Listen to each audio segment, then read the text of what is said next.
Now, the greatest radio shows of all time.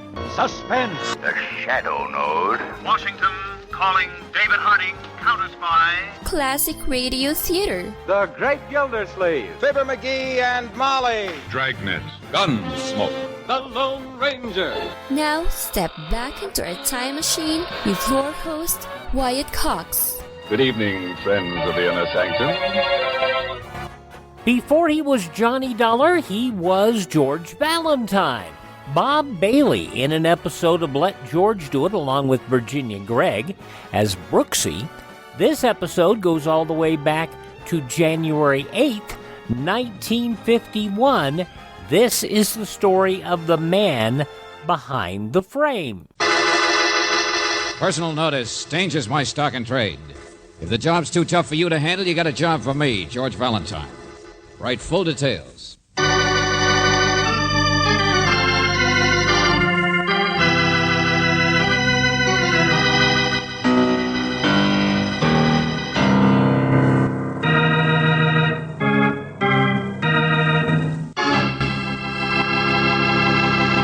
You've all heard of the man behind the plow, or of the man behind the gun. But have you ever heard of the man behind the frame? Well, if you haven't, you are right now. Because that's the title of our Let George Do It adventure. Now, one does not have to have a high IQ to figure out that the man behind the frame is not some small character who keeps that picture of Uncle Egbert hanging up over the fireplace. On the contrary, he's the kind of schmo who likes to have others fight his battles for him. And George Valentine is a fellow who is always ready to put on the gloves, with or without horseshoes. Now, it all started with a bunch of the boys getting together for a little ad-lib sing-fest, which is a pretty sour way to start anything. It's the best office machinery. Hold it, you guys. Shut up. Shut up, will ya? I'm trying to talk on the telephone. How can I... that's better. Bunch of crazy banshees. Hello. Yes, now I can hear you. Lawrence Ferguson? The kid? Well, sure he works for me. Came down from Emmetsville with me just yesterday. What'd he do? Get high on too much soda pop? Oh, look, friend, whoever you are, I'm no nursemaid. Don't bother me with any of this. Barnett, come on. Shut up, you guys. He what? When? Where did he... Look, Lieutenant, for gosh sakes, tell me. All right, of course. County jail. I got it.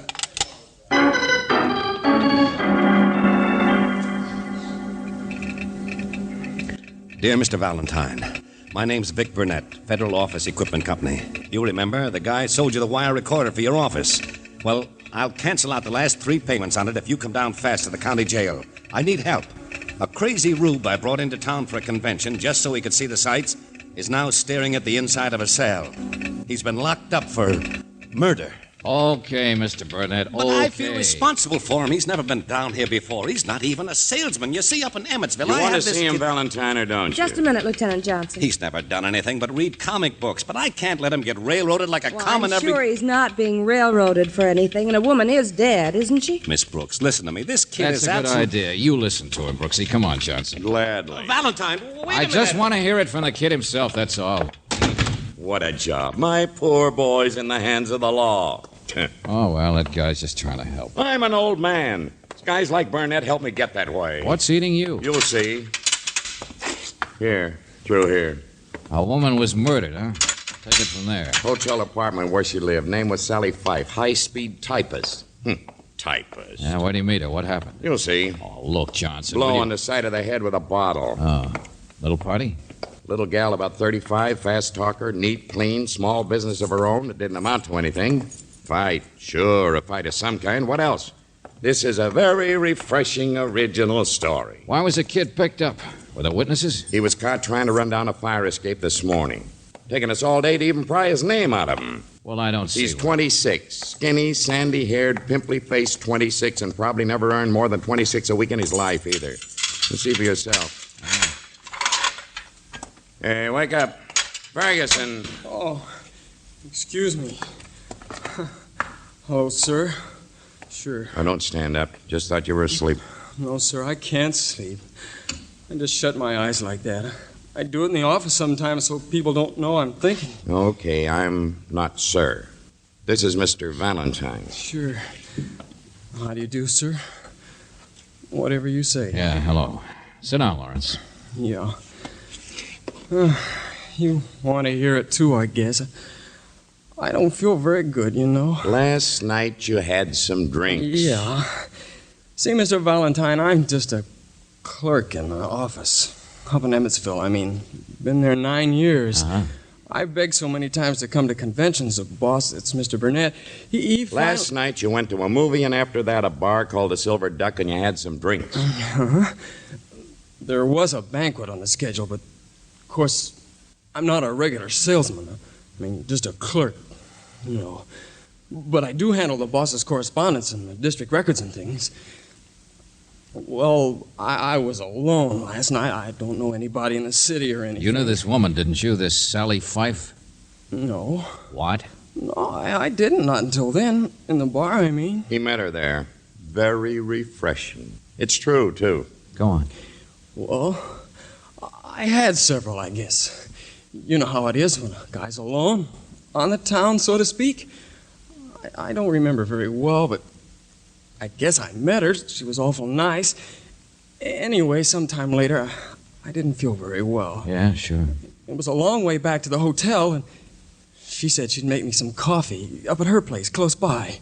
But she was nice. I don't want you guys thinking anything. Yeah. We know all about it. Tell him what happened when you got there.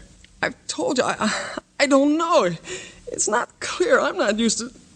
I mean, I don't know whether I drank the coffee or not. All I know is that it's daylight and I'm asleep on the sofa. All right, hold it, kid, hold it. There was a fight, wasn't there? You had trouble with this girl, and then... Stop it. Leave me alone. All right, I ran, sure. I ran. I tried to get out the fire escape, only my head was all dizzy. I would have got away if it hadn't been for that. That's this morning when they caught you. Get back to last night. Well... there she was. Dead. What do you think? I killed her. Oh, you did? Well, tell me about it. Refreshing, original story. I don't know, tell you what. I wanted to have excitement, what it feels like to be kicked around and yelled at by all them salesmen. A clerk, sure. He'll never get any place. Well, they're all fakes, all of them. Loud-mouthed jerks I could wrap around my finger any time you ask. Salesman, I'm better than any of them. Cut it out, kid. Now, easy. You said you killed a woman. I must have, don't you see? Nobody else was up there, I remember. I'm sorry I shoot my mouth off, but I'm just trying to forget. I wish I was just being a clerk now. Remember, forget. It was her idea you have some coffee last night, I suppose. Well, it seems that way. It wasn't mine. How did you know? Oh, for the love of... Kid, haven't you ever heard of a thing like this happening to anybody besides you? What? Well, nobody ever got in trouble like this before. Nobody ever did the things that I must... Oh, cut it out, Rube. I can't stand it, eh? Yeah, the facts are all true, Valentine. The ones we could check. Same old story. What are you talking about? I'm just a guy who... Hasn't it ever occurred to you might be a sucker? Oh, never mind, Johnson, never mind. What's he held for? He signed a confession of anything? You think I take milk away from babies? Suspicion, that's all. Then how about taking him out of here? What's the name of that bar you said, the Silver Duck? Come on, Lawrence. I want to see if you know how to swim.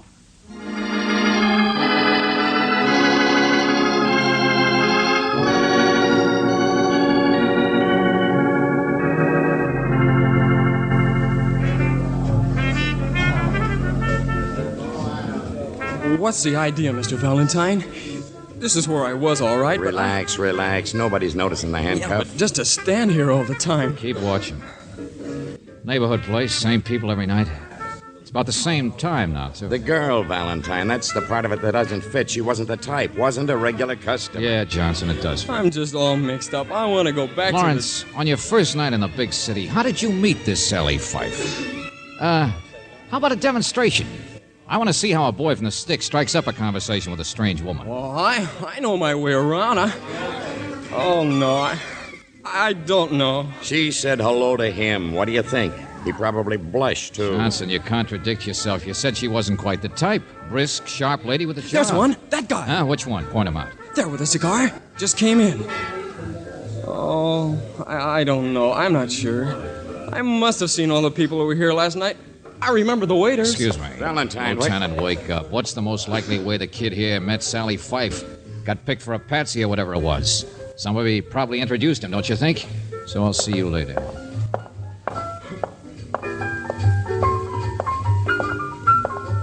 Hello, friend.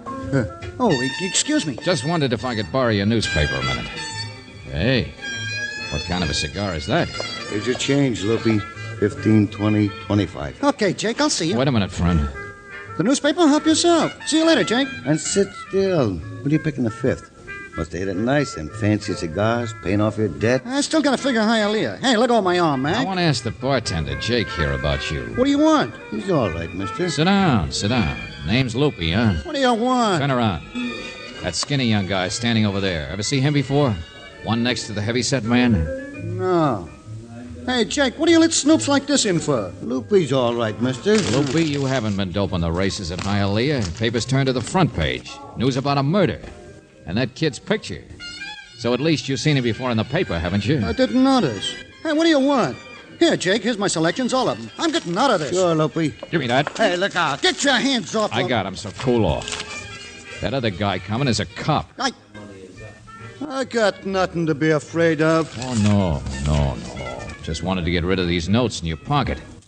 Only they're not all racing selections either, are they, Loopy? Pawn ticket, huh? Mister, I told you, Loopy here's all right. What's going on, Valentine? I don't know, Johnson. Pawn ticket for $1,000. What? Yeah. No wonder he pays his debts today. Smokes such fancy cigars. Now, look, Golly, I ain't got nothing to hide. I just been wondering what to do about it, that's all. I'm Loopy Fife. Huh? Fife, did you say? Sure. This dame got killed. Well, I've been wondering if I should volunteer as expert testimony or something. I mean, she's my wife. Rhymes. Sally Fife, she's my wife. Well, how do you like... Come on, friend, we're going to have a little talk. Now, let go, me. Take it easy. I ain't done nothing. Oh, no. Just hawked a mink coat for $1,000. Well, that's what it says here on the pawn ticket. One mink coat. Oh, his, no doubt. Well, it's a cold All night. right, so what? So I did, so what? Sure, it's here, but I done it before. She don't mind. I always get a winner the next day. Brings me luck, that's all. Raise a little quick cash. She don't mind. If you're talking about your wife, what do you mean? That she's too dead now to mind? Cut it out, I said. She and me were just friends, God rest her soul. So stop looking at me that way. I didn't kill her, we're divorced. Ain't it so, Jake? That's what you call platonic, that's all. Picking the guy who gave her the mink, not me. Sure, go up to Emmetsville. Big shot salesman, he's the one. Vic Burnett. Yeah, ask Vic Burnett.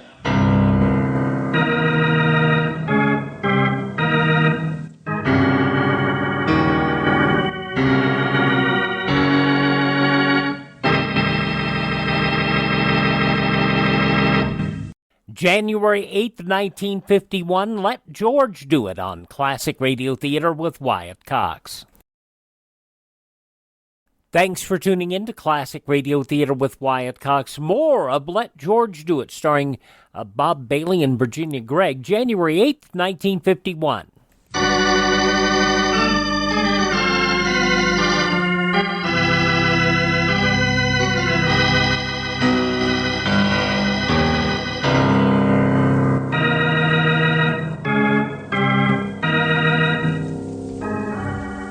Now, back to George Valentine. Vic Burnett, the big man from Emmetsville, here in town for a convention. He wanted you to help one of his employees, the young clerk, Lawrence Ferguson, because Lawrence was locked up in jail for murder. Too confused even to defend himself. The only trouble is, though, the girl Lawrence said that he met for the first time last night, the night of her murder, now seems to have been mixed up with Vic Burnett himself. So, if your name is George Valentine, you're pretty much inclined to agree with Claire Brooks when she says... I never did like his looks, George, from the day he sold us this wire machine. I didn't like the kind of stories he told. Oh, sure, Brooksy, but don't break the recorder on account of him. You get the rest of my notes on it? Oh, didn't you finish? I'll hook it up on the phone again. No, that's all. Burnett didn't tell you where he was going after he left the county jail, did he? No. Huh.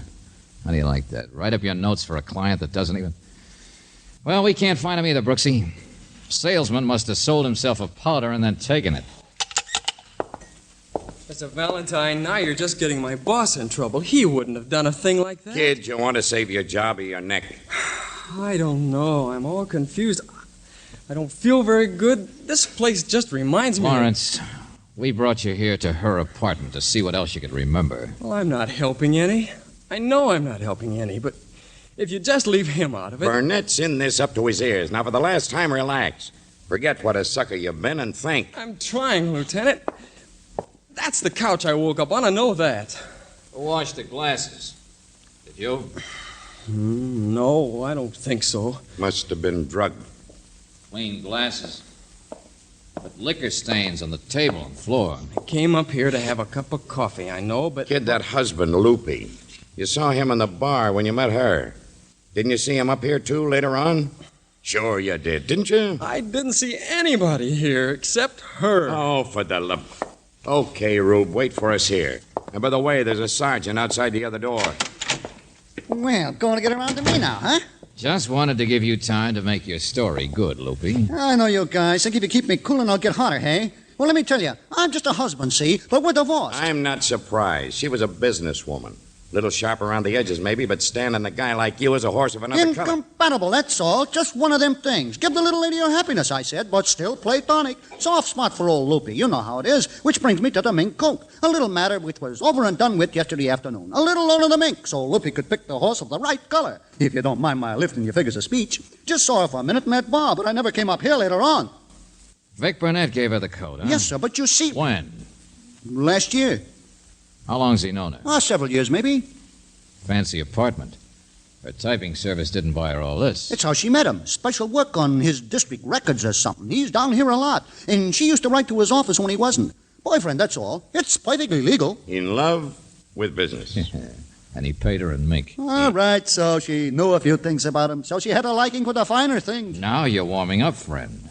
She blackmailed him, huh? She did not. You can't talk that way about my wife, God rest her soul. A shakedown artist, so that's what you were. I didn't say that. Oh, stop it. Huh? Well, look what's here. You see, I wasn't running any place. Just dodging a little. I know, Mr. Burnett. I guess you don't need me anymore, so I guess I'll just... Oh, no, you don't, Loopy. Stick around. Okay. Listen to me. I want you guys to understand something. I hired you, Valentine. Don't forget that. Yeah, to rescue a guy so dumb he walked into the oldest frame-up in history. So old, no matter what he said, no jury would ever convict him. But that doesn't mean you couldn't be the man behind the frame, does it? Sure, he must be. Listen, I said. I would have told you everything, but you know how it is. When did you see her the last time? Last night, supper. Go on, make something out of that. There, you see, supper. He saw her at supper. How was she dressed? Huh? Well, I don't remember. Very nicely. Was she wearing a mink coat at supper, or wasn't she? Sure. The one I gave her. Why? Grab that guy. Lloyd! Oh, no, you don't. I'm no Come back sucker. here. Grab him, Sergeant. Grab him. He's the one. He did it. Get him.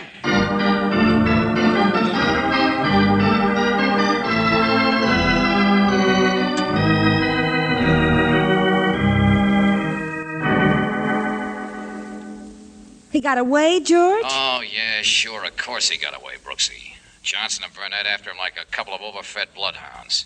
The kid's here with me. Oh. Well, why didn't you go with Wanted you to read me back some notes, that's all. You see, the closet's been all torn up, ransacked. So it had to be Loopy who got the coat, we know that. But he didn't get it until after supper. So he was up here late. Probably after he'd been in that bar. George, he saw his wife with Lawrence, so it would have been easy for him to follow them up there and... Yeah, sure, it was... George? Yeah, I'm right here. Look, I'll be back up to listen to those notes myself instead, okay? Well, I'm just typing. Yeah, I'll be up at the office. Let Johnson look for people. I'm all through. Wait for me.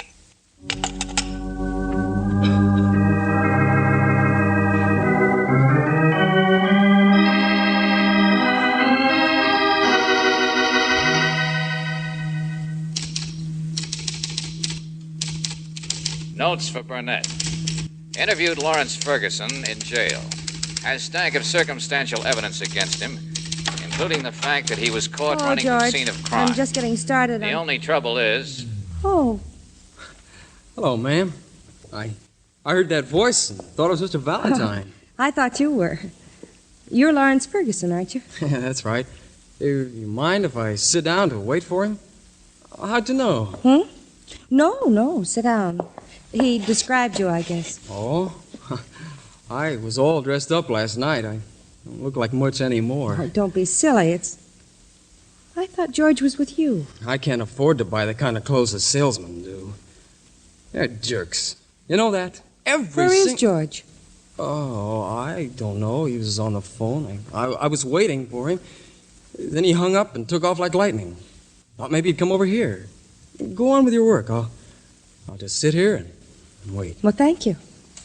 January 8th, 1951, Let George Do It. The conclusion comes up in just a few moments, but first, these messages from your favorite station. You're listening to Classic Radio Theater with Wyatt Cox.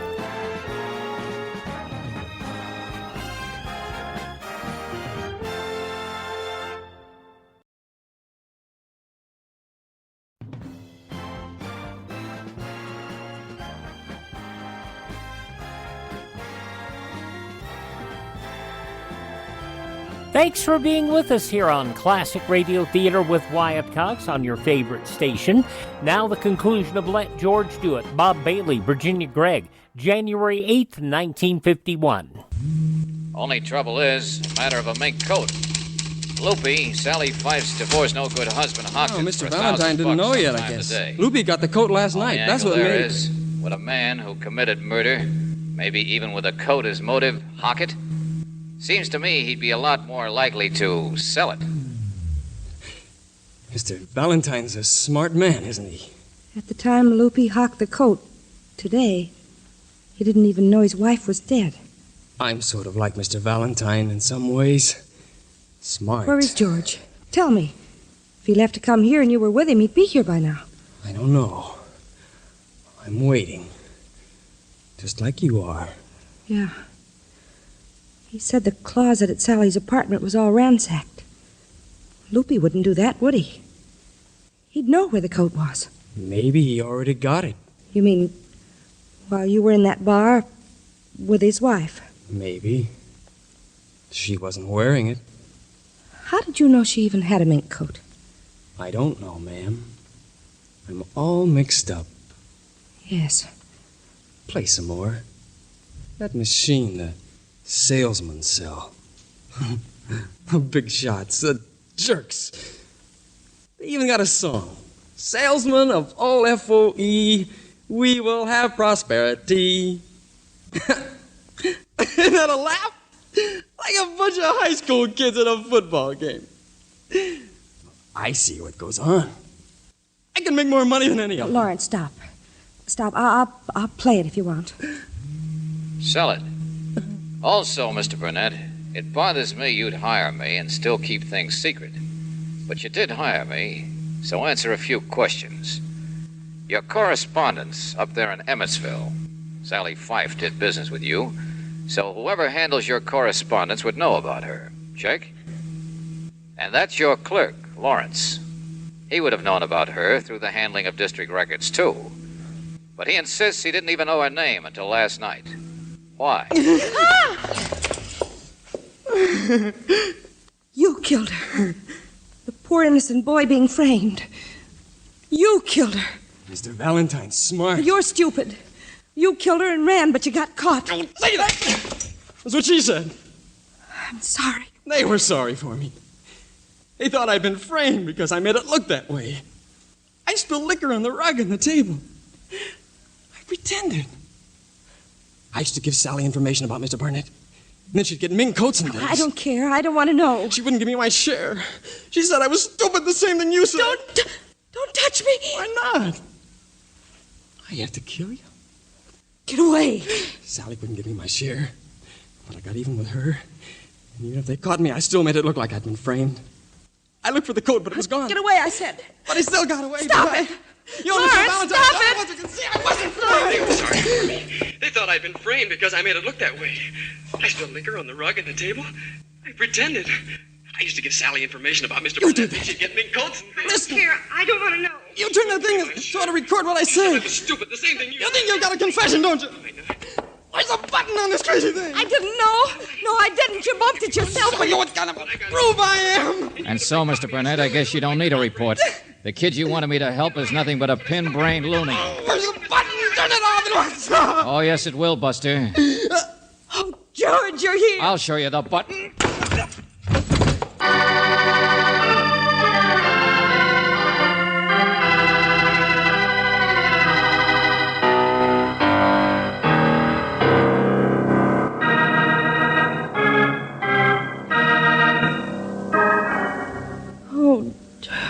George. Oh, no, hey, Angel, cut it out. It's all over.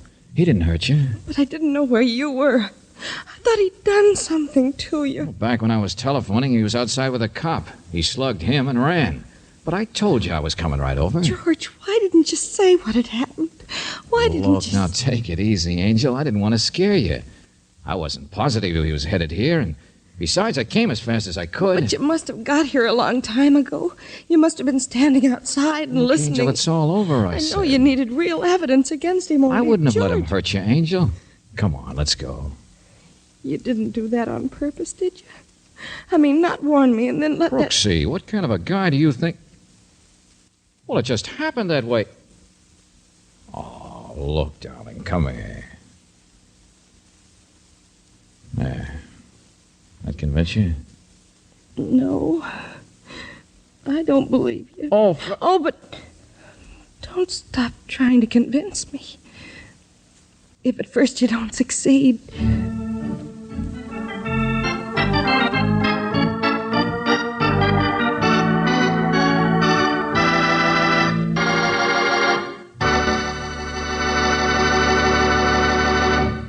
You have just heard The Man Behind the Frame, another Let George Do It adventure. Robert Bailey was starred as George Valentine with Virginia-Gregg as Brooksy. David Victor and Jackson Gillis wrote the story with music by Eddie Dunstetter. Now this is yours truly inviting you to another visit with Valentine, when you will again hear what happens when you let George do it. From January 8th, 1951, Bob Bailey, Let George Do It, here on Classic Radio Theater with Wyatt Cox. Want to thank our friend Ted at RadioMemories.com for making it possible for us to have all these old, really great quality episodes of Lum and Abner. We're going to go back to a wartime episode. This from January 8th, 1942. We go to Pine Ridge, Arkansas for Lum and Abner.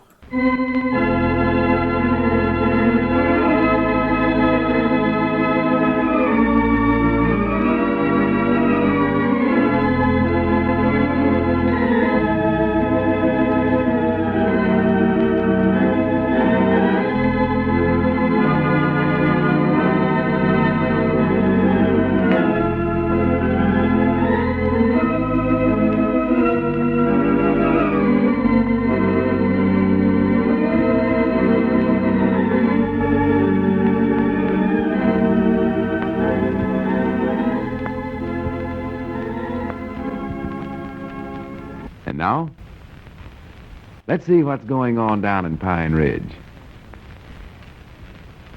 Well, Lum finally persuaded Mousy to quit his night watchman's job so that he could devote all of his time to training for his fight tomorrow with Iron Ike.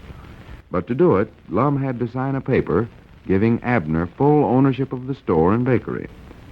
Lum considers the paper worthless, but Abner has decided to hold him to it for a few days and teach Lum a lesson. As we look in on the little community today, we find Abner in the Jot 'em Down store, and Grandpappy Spears has just entered. Listen. Well, morning, Grandpa. Hey, morning, Abner. Morning. Come on in. How are you today? Oh, just only tolerably. Whereabouts is Lum?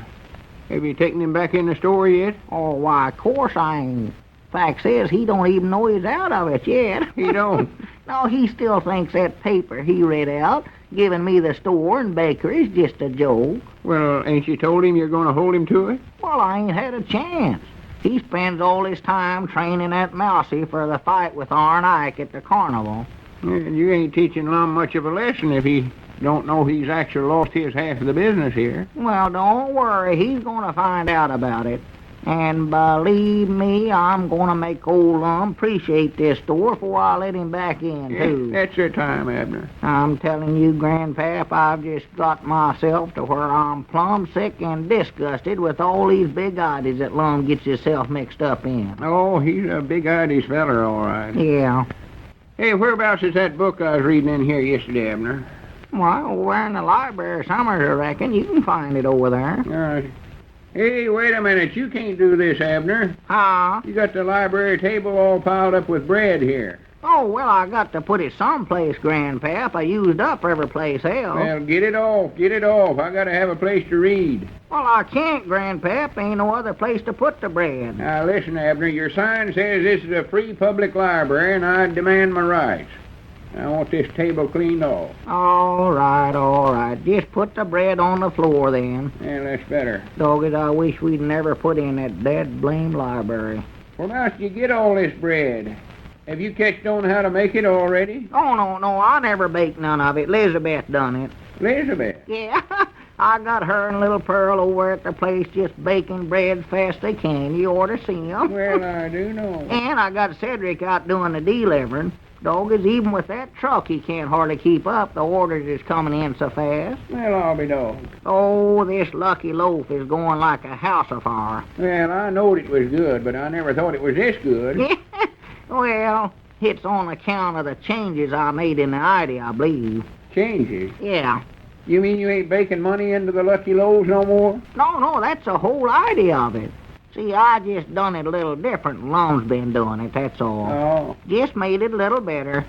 Doggy, that shows right there I don't need that Lom around here. Of course not. I've always said that. I might turn out to be a better business feller than he is, you know it? Yeah, you might. Here's the book I was reading. Oh. See, where was I at? Yeah, here we are. I got to get this bread here wrapped up. That's what I better be doing. In playing the mandolin, the instrument is held so that the fingers of the left hand may produce the various tones by stopping the What string. in the world is that book you're reading, Grandpap? Well, it's called, let's see the cover here. Musical Instruments Self-Taught. Oh. Awful interested. Well? Various tones by stopping the strings at the frets, as in playing the Well, I never knowed you had a mandolin, Grandpap. Well, I ain't. Well, what you reading that for, then? Well, you never can tell when somebody might give you a mandolin. Oh. Might inherit one or something. Yeah. I'd want to know how to play it before ever I got one. Otherwise, there ain't no sense to getting it. No, I reckon he ain't. Never had thought about it just that way, but I reckon you're right. Does it tell in there how to play the clarinet? I've always Wait a minute, there comes old Lom. The body of the mandolin is held on the lap or against the right side of the body, so that the Grandpap, don't say nothing to Lom about Elizabeth baking that bread. I want him to think I done it. Don't want him to get the idea I need him around here. So that the player may do the playing with the right hand. You won't tell him, will you? Tell him what, Abner? What? What did I just say to you? I don't know. The neck of the instrument should lie in... Well, howdy, Lom. Well, howdy, Abner. Well, hello there, Grandpap. Supported by the thumb... Oh, hello, Lom. And slightly balanced by the forefinger. Hush up, Grandpap. Don't read that out loud, please. What in the world is he doing? He's learning to play the mandolin. Mandolin? Yeah. I don't see no mandolin. Well, see, he wants to see if he can play it first before he bothers to get one. How's Mousy coming with his training? Oh, he's doing something wonderful now, Abner. He is, huh? Yeah, all the difference in the world since he quit that night watching job over at the mill. He's getting some sleep now. Well, I'm proud to hear it.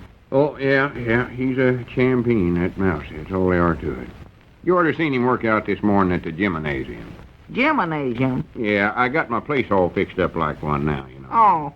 Hung a sort of a punching bag from the chandeliers, and finally Mousy got to punching that thing so hard he knocked the bag and chandeliers both right off the ceiling. He did? Oh, he's stout as a white oak stump. Well? Just ruined them, but of course I don't care. I won't be living there no more after Mousy wins the fight. Huh? More than likely be moving to New York. Oh. Well, are you sure he's going to win, Lom? Oh, it's a cinch, Abner. A mortal cinch. 'Tis, huh? You ought to see what good condition that Mousy's getting himself in. Can't hardly hold him. Well? Got him out doing road work right now. Road work? Yeah. Well, whereabout? Oh, out there west of town, along the highway there. Well, that sounds like a good idea. That road should sure enough stand some work on it, especially where that culvert's out. Culvert? Yeah, but it don't seem just right, Lum. Here you take Mousy and make him quit his job over at the mill, and you turn right around and get him a job working on the road. I never got him no job. Not did he get it for himself? Of course not. Well, somebody must have got it for him, Lum. Does that pay him better than his night watching job at the mill? It don't pay him nothing. It don't? Well, that don't sound like much of a job. I believe he could make more shining shoes over at Mose Moots's barber shop. Mo's looking for a boy. Well, he ain't out for no kind of a job. Road work is just a training expression, Abner. Us boxing fellers knows what it means. Oh. It means... Wait a minute, for goodness sakes, where did you get all this bread? Baked it, I think. You did? Why, sure. All by yourself? Oh, there ain't nothing to it. Just mix up the stuff and there it is. Well, good for you, Abner. Granny, now we can keep that lucky loaf idea of mine going. How's it been selling today? More orders than we ever had before. Well, good. Or more than I ever had, I mean. Well, I do know. Grannies, I believe that's the greatest one idea I ever had in my life. That's our ring. More likely some orders right there. I'll get it. No, I'll get it now. I'll handle this. Hello, jot 'em down, store and bakery. Abner Peabody doing the talking. Mr. Who? Putnam. Oh, over there at Odin. Yes, sir. Granny's calling clean from Odin now. Yes, sir. Lucky Lowe's. Uh-huh. That's right. 300 loaves. 300. Yes, Abner, sir. I better handle this. Keep Abner. away from me, Long. Yes, sir, Mr. Putman. We'll get 'em ready for you as soon as we can. All right. Goodbye, Mr. Putnam. Granny, 300 loaves. Abner, we're going to make a fortune out of this. What do you mean, we? This is my store. Your store? Why, sure. Don't you recollect you signed a paper the other day giving me ownership of everything here? For goodness sake. Well, sure, I signed that, but that was just a joke. I just done that to get Mousy to quit his night watching job. I don't care why you done it, Lum. The point is you done it. All right, doggies, I'm going to hold you to it. You mean you think you're going to hornswoggle me out of my part of the store and bakery? I never hornswoggled you. You done it yourself. I've got the paper that you wrote out yourself giving it to me. Yeah, but I just give you that so... Oh, well, you're just trying to josh me, I see now. Get you on. Granny, that would be a gooder known me, wouldn't it? Lum, I ain't joshing you.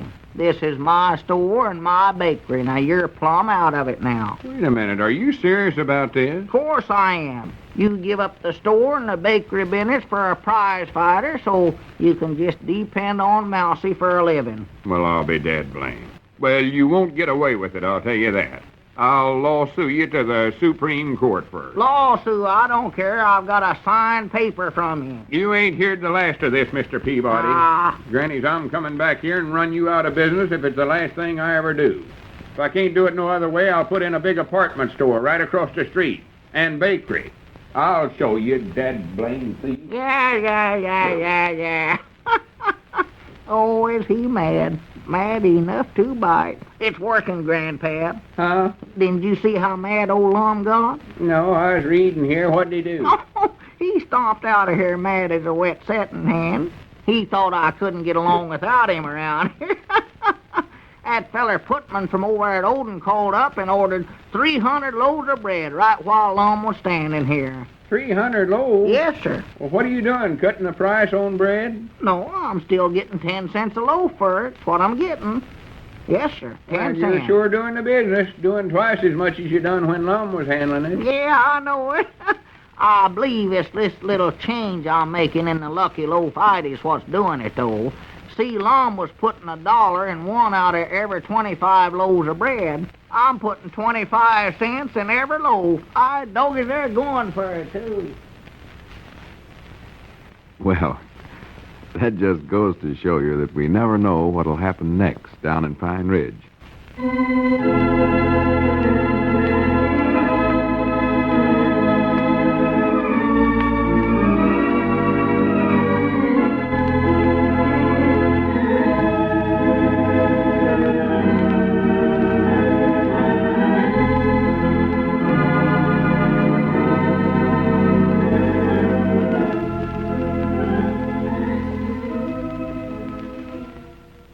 Now, wait a minute. 10 cents a loaf? 1.25 in every loaf. That means, yeah. From January 8th, 1942, Lum and Abner, thanks for tuning in here to Classic Radio Theater with Wyatt Cox on your favorite station. Our best wishes to Ted at RadioMemories.com. Been a little under the weather, but Ted will work with you when he's able to. Check out his newly restored versions of Lum and Abner and a lot of other great shows by going to RadioMemories.com. Our webpage is classicradio.stream. Stream our shows on demand. If you miss a day, you don't have to miss a single show. You can hear all of our shows on demand there. You can also learn about building a classic radio collection of your own. You can find our social media links there. You can contact me directly. And if you would like to help us acquire additional classic radio programs, just drop us a note. Use that Buy Me a Coffee function. We'll acquire additional classic radio theater programs because I don't drink coffee. But buy me a coffee at classicradio.stream. That is classicradio.stream. Thanks for making us a part of your day. And thank this station. Support their advertisers. Tell your friends the great radio shows are right here at this spot on the dial. Classic Radio Theater with Wyatt Cox on your favorite station.